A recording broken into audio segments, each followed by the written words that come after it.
এককভাবে যদি ইসলামী আন্দোলন 280টা বা 68 যতটাই হোক এককভাবে যদি নির্বাচনে যায়, নায়েবে আমির সাহেব বলছিলেন যে 143টা আসন আছে এ গ্রেড।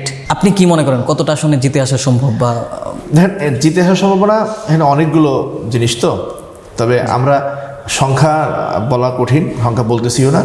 তবে আমরা শরিয়াকে প্রাধান্য দিয়ে রাজনীতি করতেছি। বাংলাদেশে শরিয়া চায় এমন মানুষের সংখ্যা সেই যুক্তরাষ্ট্রের পিউ রিসার্চের রিপোর্টেও আসছে অনেক বেশি, 80% তারা বলছে। আবার প্রথম আলো যে তারুণ্য জরিপ সেখানেও আসছে। তো শরিয়ার প্রতি মানুষের আগ্রহটা খুব প্রবল। কারণ সবাইকে হয়তো আমরা ভোটে রূপান্তর করতে পারবো না। আবার এখন নির্বাচনে একটা মহাজোট, বিএনপি নেতৃত্বাধীন অনেকগুলো দল, আবার এই যে জামাতের নেতৃত্বাধীন, এখন তো জামাতের নেতৃত্বাধীনই, এখন তো তারা জোটই নাম দিছে, ঐক্য নাম দিছে, সেইখানে অনেকেই আছেন, সেখানে অনেক ইসলামপন্থীরাও আছেন। এর বাইরে আমরা নির্বাচনের ফলে নির্বাচনটা কঠিন হয়ে যাচ্ছে, কোনো সন্দেহ নেই, আমাদের জন্য এবং জামাতের নেতৃত্বাধীন জোটের জন্য কঠিন হয়ে যাবে। তারপরে ইনশাল্লাহ উল্লেখযোগ্য আসনে ইসলামী আন্দোলন বাংলাদেশ বেরোয় আসবে।